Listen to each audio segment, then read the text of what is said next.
Isaías 37.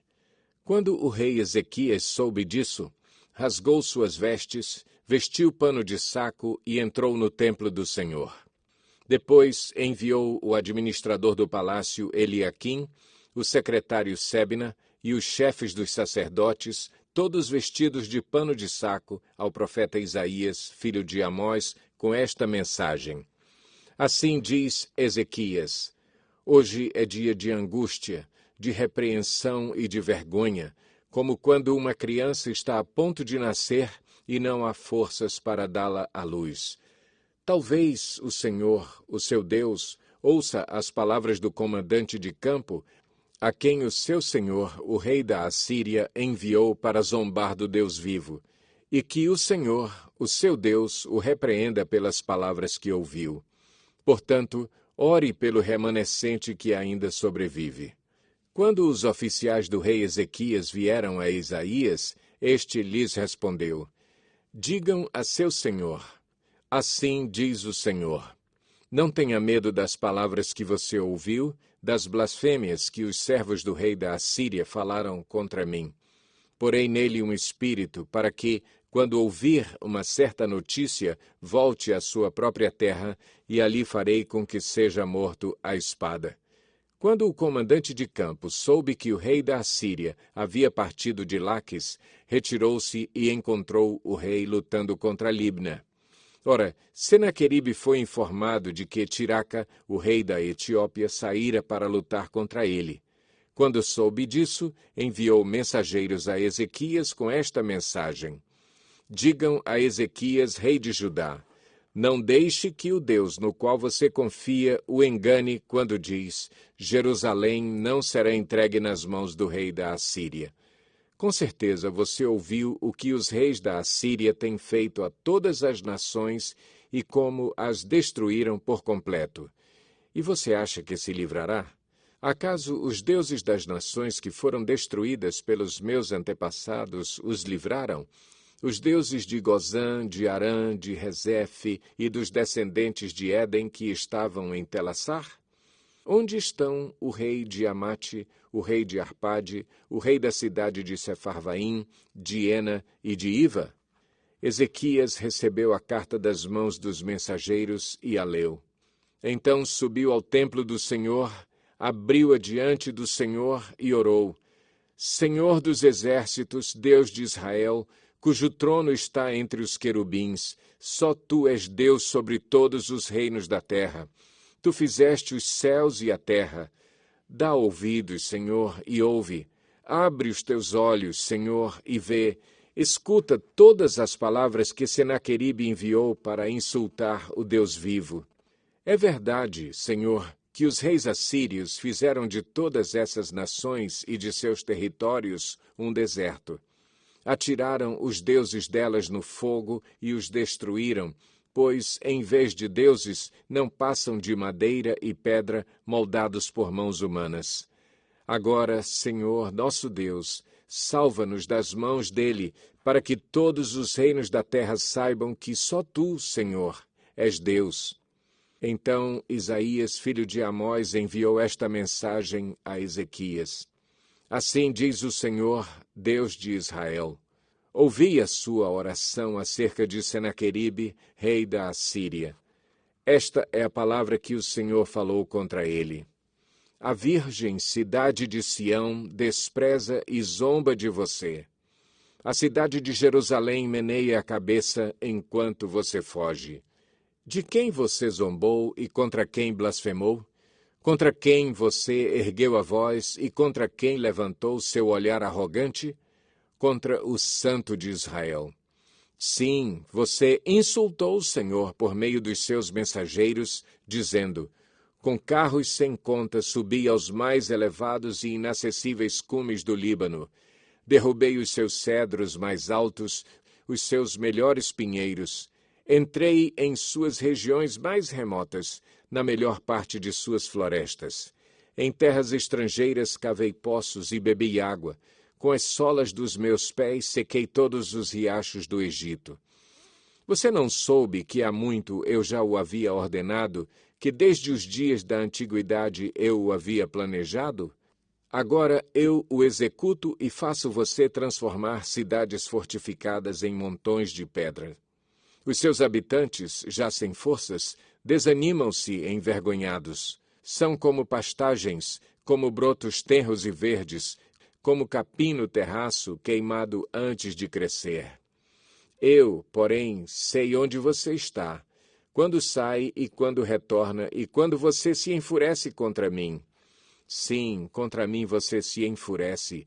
O seu atrevimento chegou aos meus ouvidos. Por isso, porei o meu anzol em seu nariz e o meu freio em sua boca, e o farei voltar pelo caminho por onde veio. A você, Ezequias, darei este sinal.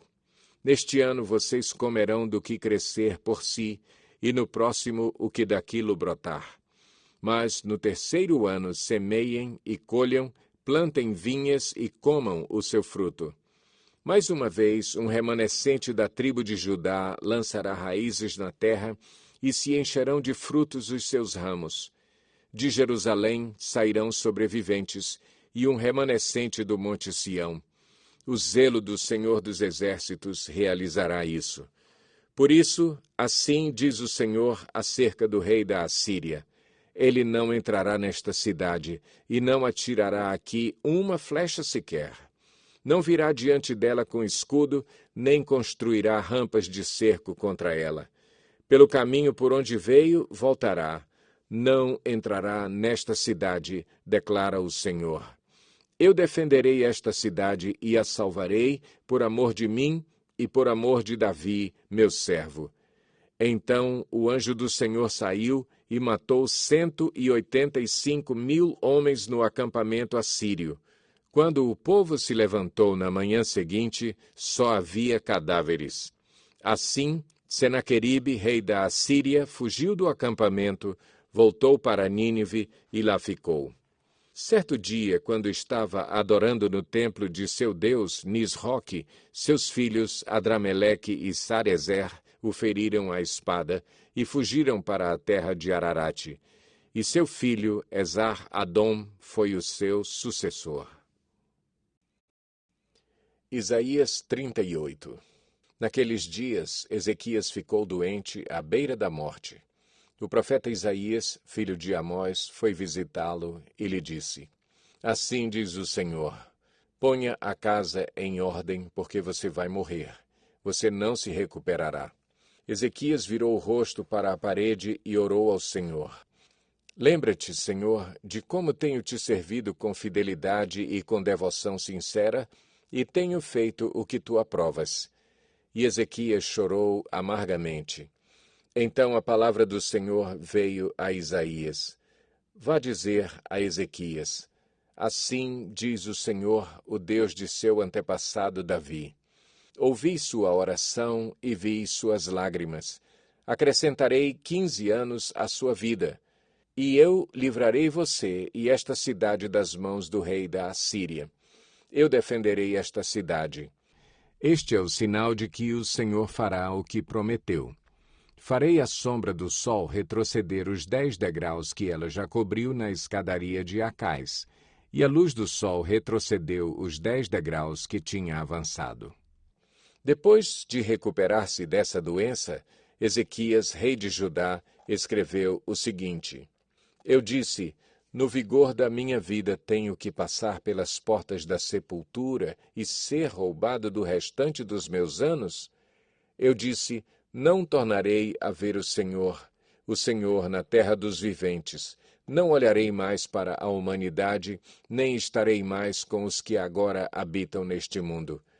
A minha casa foi derrubada e tirada de mim, como se fosse uma tenda de pastor.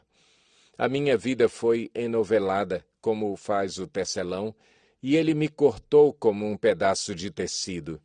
Dia e noite foi acabando comigo. Esperei pacientemente até o alvorecer, mas como um leão ele quebrou todos os meus ossos. Dia e noite foi acabando comigo. Gritei como um andorinhão, como um tordo. Gemi como uma pomba chorosa. Olhando para os céus, enfraqueceram-se os meus olhos. Estou aflito, ó Senhor. Vem em meu auxílio. Mas que posso dizer? Ele falou comigo e ele mesmo fez isso. Andarei humildemente toda a minha vida, por causa dessa aflição da minha alma. Senhor, por tais coisas os homens vivem, e por elas também vive o meu espírito. Tu me restauraste a saúde e deixaste-me viver. Foi para o meu benefício que tanto sofri. Em teu amor me guardaste da cova da destruição, lançaste para trás de ti todos os meus pecados, pois a sepultura não pode louvar-te, a morte não pode cantar o teu louvor. Aqueles que descem à cova não podem esperar pela tua fidelidade. Os vivos, somente os vivos te louvam, como hoje estou fazendo. Os pais contam a tua fidelidade a seus filhos. O Senhor me salvou. Cantaremos com instrumentos de corda todos os dias de nossa vida no templo do Senhor. Isaías dissera: apliquem um emplastro de figos no furúnculo e ele se recuperará. Ezequias tinha perguntado: qual será o sinal de que subirei ao templo do Senhor? Isaías 39. Naquela época, Merodach-Baladã, filho de Baladã, rei da Babilônia, enviou a Ezequias cartas e um presente, porque soubera de sua doença e de sua recuperação. Ezequias recebeu com alegria os enviados e mostrou-lhes o que havia em seus depósitos: a prata, o ouro, as especiarias, o óleo fino, todo o seu arsenal e tudo o que se encontrava em seus tesouros. Não houve nada em seu palácio ou em todo o seu reino que Ezequias não lhes mostrasse. Então o profeta Isaías foi ao rei Ezequias e perguntou: o que aqueles homens disseram e de onde vieram? De uma terra distante, Ezequias respondeu. Eles vieram da Babilônia para visitar-me. O profeta perguntou: o que eles viram em seu palácio? Ezequias respondeu: viram tudo o que há em meu palácio. Não há nada em meus tesouros que não lhes tenha mostrado. Então Isaías disse a Ezequias: ouça a palavra do Senhor dos Exércitos. Um dia, tudo o que há em seu palácio, bem como tudo o que os seus antepassados acumularam até hoje, será levado para a Babilônia. Nada ficará, diz o Senhor. E alguns de seus próprios descendentes serão levados e se tornarão eunucos no palácio do rei da Babilônia. É boa a palavra do Senhor que você falou, Ezequias respondeu, pois pensou: haverá paz e segurança enquanto eu viver.